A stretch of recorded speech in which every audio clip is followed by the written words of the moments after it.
개발하고 있는 이 핵 문제가 인류 최악의 위협하는 무기로 남아있기 때문이죠. 자, 이 북핵 문제 타파하기 위해서 김대중 대통령은 정상회담 이후에 어떤 방법을 강구했을까요? 비행기를 타기에 앞서 볼을 맞대고 포옹을 하며 석들의 정을 나눴습니다. 오직 오늘을 기다리며 50년 인고의 세월을 기다려온 사람들. 체제나 이념도 핏줄 앞에선 아무 소용이 없었습니다. 어떡해. 이상갑성. 야, 개성공단이 있었지. 시장에 가서 북한산 송이를 볼 수가 있었어요. 맞아요. 와, 놀랐어.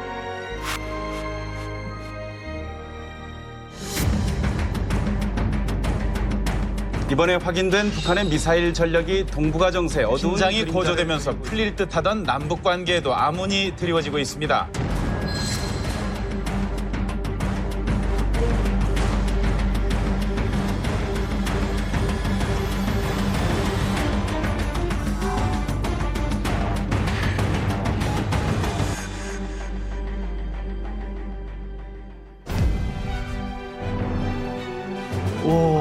야, 엄청 수교를 노력을 부탁하고 많이 다니셨구나. 하셨구나. 아셈 좀.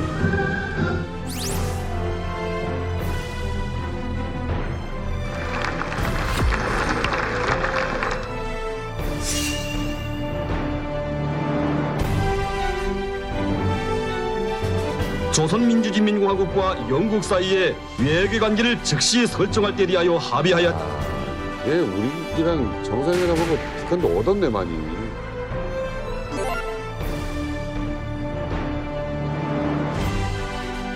와, 이거는 김대중 대통령 덕분에 북한도 얻은 게 많은데요? 그러니까요. 이 수교국이 9개나. 와, 아니 김대중 대통령은 그 외교적으로 왕따였던 북한에게 어떻게 친구를 만들어준 거예요? 김대중 대통령님은 이렇게 생각했던 것 같습니다. 예, 남북 간의 관계는 지금 풀렸는데 이 관계를 계속 장기적으로 이어나가려면 김대중 대통령에도 우군이 필요한 겁니다. 그런데 그때 당시 미국을 보면 지금 선거가 이제 막바지판으로 가고 있는데 거기서 누가 이기느냐 예측할 수 없는 상태에서 김대중 대통령이 생각했던 햇볕 정책을 지속시키려면 과연 이게 누굴까? 그래서 이제 김대중 대통령이 유럽을 바라보기 시작했는데 여기서 토니 블레어 그때 영국 총리와 친분 관계가 있었기 때문에 이분을 제일 앞장에 세웁니다. 그래서 그 아까 우리 보신 것처럼 10월 아셈 회의 오는 토니 블레어가 불현듯 북한과 수교하겠다라는 입장을 발표하고 연이어 한국으로 도착하는 모든 정상들이 도착하면서 계속 북한과 수교하겠다고 이제 선포합니다. 근데 그때 우리 북한에 제가 왜냐하면 외교부에 있었는데 앞으로 다른 나라와 유럽과의 이건 정치적 선언이기 때문에 실질적으로 수교 협상까지는 대단히 오래 갈 것이다 이렇게 생각했는데 블레어 총리가 여기 와서 다시 한번 또 수교하겠다라고 이야기하고 며칠 안 돼서 영국 외교부 장관이 편지가 옵니다. 북한 외교부 장관한테 수교하겠으니까 빨리 만나자. 이게 과연 사실일까라고 대단히 의문했는데 연이어 영국뿐만 아니라 다른 나라들에서도 수교 협상을 하자라고 해서 김정일이가 야 이거 빨리 물 들어왔을 때 넣어줘야 되는데 이거 빨리 출발해. 그래서 12월 초에 부랴부랴 짐을 꾸려가지고 영국으로 제일 먼저 영국으로 떠납니다. 근데 핵심은 이제 북한과 미국의 수교잖아요. 그렇죠. 그 1998년도에 우리나라에 전쟁 날 뻔했어요. 그러니까 이른바 98년도 그 북핵 위기였는데 평양 부근에 있던 이제 금창리에서 이제 북한이 핵을 개발하고 있다는 의혹이 제기가 됐어요. 뉴욕 타임스가. 그 당시 클린턴 행정부에서 어떤 얘기를 했냐면은 안 되겠다. 우리가 아무리 평화 기조를 유지한다고 하더라도 북한은 달라질 게 없다. 벌써 제네바 합의를 어겼다. 해가지고 윌리엄 페리라는 아주 초강경파를 대북 특사로 임명을 해요. 김대중 정부, 다 태어난 김대중 정부가 지금 그 윌리엄 페리를 서울로 일단 오라고 하라. 또 윌리엄 페리가 와요. 와가지고 정말 신의 한수를 두거든요. 일단은 북한 한번 가봐라.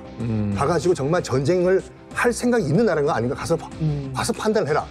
가서 보니까 윌리엄 페리가 일단은 북한과 평화 협정을 맺자. 마지막 결과는 그 북미 수교까지 가자. 단 북한이 핵을 포기할 경우에. 그러니까 이 상황이 이제 180도 돌아가는데 이 공은 다 김대중 정부의 공이라고 할 수가 있겠죠.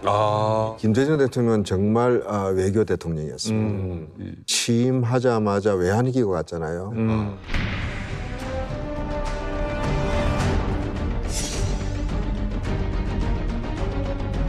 가슴 졸이는 후보자로 들어와 당선자로 나서는 일산 자택 현관. 경제 일변도의 정책, 민주주의를 소홀히 하던 정책이 이제는 경제와 민주주의를 똑같이 중요시하는 정책으로 바뀐다는 걸 말합니다. 그러면 우리도 돈을 빌려와야 되잖아요. 그리고 우리 국제 투자도 받아야 되잖아요. 그동안에 김대중 대통령의 외교 인맥을 총동원했어요. 김대중 대통령은 한국의 인권 지도자니까 외국에서 친구들이 많아요. 그래서 심지어는 빌 게이츠, 마이클 잭슨까지 데리고 왔잖아요. 특유의 복장으로 화려하게 나타난 마이클 잭슨. 그 옆에는 근엄한 표정의 나카소네 전 일본 총리가 앉았습니다. 나가노에서 곧바로 온 사마란치 IOC 위원장과 바이체커 전 독일 대통령, 아키노 전 필리핀 대통령 등 좀처럼 한자리에 모이기 힘든 세계의 진객 240여 명이 자리를 함께했습니다.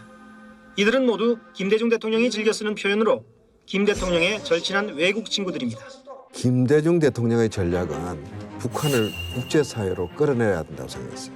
북도 그걸 원하지만 북이 그동안에 관행도 있고 관성도 있고 북이 갖고 있는 피해의식도 있고 미국하고 북한하고 해결이 되지 않는 한 핵 문제나 미사일 문제가 해결이 되지 않을 것이라고 생각을 했어요.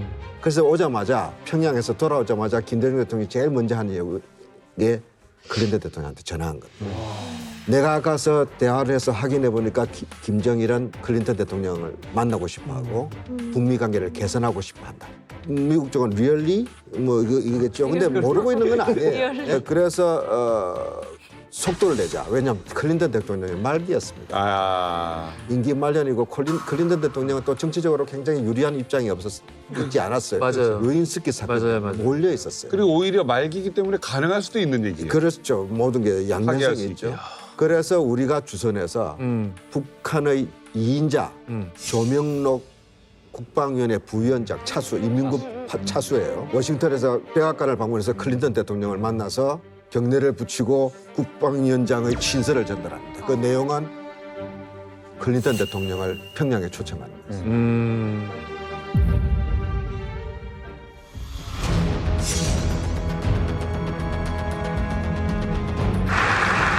Thank you very much.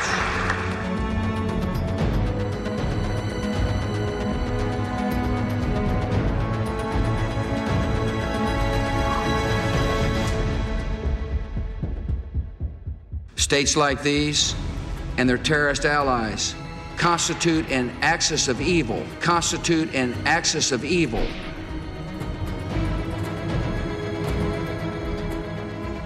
당시에 만약에 북미가 좀 수교가 됐다면 많은 게 달라졌을까요? 북한의 핵을 포기했을까? 저는 그건 안 했을 것이다. 그거 저는 믿습니다. 그건 절대. 그리고 김정일이나 이제 김정은 북한 지도자들이 미국 사람들이든 우리 한국 사람들이든 만나서 얘기할 때 엄청 많은 약속을 합니다. 그러면 우리로서는 대단히 이거 심중해야 돼. 이 사람이 말한 것 중에서 어디까지 믿고 어디까지 믿지 말 것이냐. 이제 방금 아까 우리가 김대중 대통령 답방 문제에 대해서 이야기했는데 김대중 대통령께서 그 이후에도 김정일이 답방 실현하려고 엄청 다른 나라들에게 부탁합니다. 2001년에 스웨덴 총리가 이제 갈 때 김대중 대통령이 또 부탁합니다. 가서 내가 국민들 앞에서 김정일 위원장이 온다고 했는데 좀 2만 원은 좀 받아다오. 그래서 스웨덴 수상이 김정일하고 이건 제가 직접 뜯었어요. 요 남이석 저 앵커님이 앉아 있는 요쯤에 김정일이가 앉고 제가 여기 앉아 있고 스웨덴 수상이 여기 지금 옆에 앉아 있는데 딱 스웨덴 총리가 이야기하는 겁니다. 이번에 내가 평양에 올 때 김대중 대통령께서 김정일 위원장께서 꼭 이거 답방 좀 오셨으면 좋겠다고 다시 한번 전달해 드리라고 해서 내가 공식 전달해 드립니다. 라고 김정일한테 딱 이야기. 근데 제가 이쯤에 앉았는데 석이 막 후두두둑 떨리는 게 야 이거 큰일 났구나. 왜 큰일 났냐면 북한에서는 스웨덴 총리가 와서 뭘 제기할 것이라는 리스트를 다 만들었는데 이게 없었던 거예요. 근데 이걸 갑자기 그 김대중 대통령한테서 총을 받았다고 전달하니까 막 야 이것도 모르고 있었네. 예상 출제 문제를 비껴갔어. 이거 어떻게 답변할까? 그런데 김정일이가 딱 뭐라고 답변하는가 하면 야, 제가 약속한 건데요. 당연히 가야죠. 그러니까 내려가서 총리님께서 김대중 대통령이 이제 그날 비행기로 왔어요. 만나면 내가 꼭 김대중 대통령과 한 약속은 지킨다고 전달해 주세요. 그러니까 스웨덴 수상이 내가 꼭 전달하겠다고 저 와서 또 떠납니다. 그래서 우리는 속으로 야, 이거 진짜 뭐 또 다음 서울에 내려가는가 보다 이렇게 생각했는데 다 끝나고 헤어졌죠. 헤어지고 나오면서 딱 도중에 나가다가 강석주 그 부상부 딱 보더니 아니 이거 내가 진짜 서울 답방할 거라고 믿고 스웨덴 총리한테까지도 이걸 부탁했는데. 근데 이거 되게 중요한 얘기인데 그렇게 얘기했다는 이렇게 이야기하는 거예요 지금. 그럼 그래서 우리 나오다가 이게 아니었구나 깜짝 우린 놀란 거예요. 그러니까 이걸 모든 말을 우리가 다 믿지 않아도 문제지만은 또 다 믿어도 또 역시. 자, 남북 정상회담 이후에 북미 관계 회복을 이제 우리 정부가 희망을 했었고 2003년엔 정상회담 마크에 모종의 딜이 있었다라는 논란이 일기됐었습니다. 김정일이 정상회담 빌미로 15억 불이라는 현금을 우리에게 요구했습니다. 예, 명백한 사실이고 하지만 이는 뭐 받아들여질 수 없죠. 우리 정부가 정상회담을 대가로 현금을 쏴준다? 이거 현행법 위반입니다. 근데 논란이 되고 있는 건 정부가 아닌 현대그룹에서 4억 5천만 불을 지급하는 걸로 체결이 되었죠.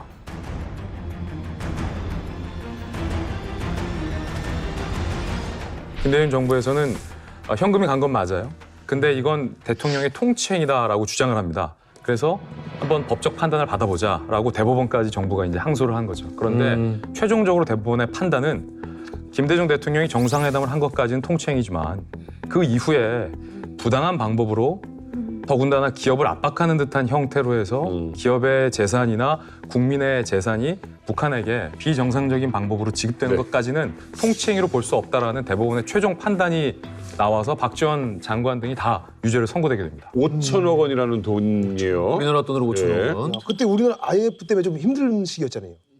그다음에 현대 측에서 굉장히 큰 기대를 갖고 있었잖아요. 금강산 사업이라든지 그렇기 때문에 투자의 개념으로 접근했던 거고 저는 법적 판단을 받아보면 보나마나 이건 뭐 불법이라고 나올 거라는 거죠. 근데 그 이전에 이걸 법적으로 적용해야 할 사안이냐 아니냐 이러는 거죠. 그러니까 통치행위로 본다면 사실 법을 적용해서는 안 되는 거잖아요. 이 부분에 대한 판단은 좀 남아있다고 봐요. 그 이야기는 오갔어요. 가난한 북한에 사실 남북 정상회담 최초로 가는데 빈손으로 갈 수는 없잖아요. 뭐든지 남북관계뿐만 아니라 외교관계에서 그런 패키지들이 있습니다. 예. 그런데 우리가 정부 예산을 가지고 북한한테 뭐 생색을 낼 수 있는 게 별로 없었어요. 그래서 현대는 이미 사업을 시작하고 있었어요. 금강산 관광 사업을 시작했고 실질적으로 돈을 개성공단에서 벌고 싶어 했어요. 그리고 뿐만 아니라 통신, 철도, 도로, 인프라 건설 이게 김대중 대통령이 베를린 선언에서 한 이야기입니다. 민간 기업에서 하는 일들을 정부 대 정부, 당국 대 당국으로 보정을 하고 대한민국 정부도 평화를 위해서라면 북한의 인프라 지원을 하겠다고 했어요. 그러니까 현대 쪽 논리는 30년 독점 사업권을 받았는데 싸게 받았다는 이야기예요. 그런데 북한이 성금을 요구하니 그건 결국 또 투자 선입금증으로 사업부를 줬다는 주장이고요. 결과적으로 이 문제는 옳고 그러다라는 측면보다 비즈니스로도 접근해야 된다고 저는 생각해요. 과연 그 돈이 낭비였고 부도덕한 돈이었나. 저는 근데 그 명함이 있다는 거를 이제는 좀 양측 다 인정했으면 좋겠어요. 이건 김대중 대통령도 사과한 일이에요.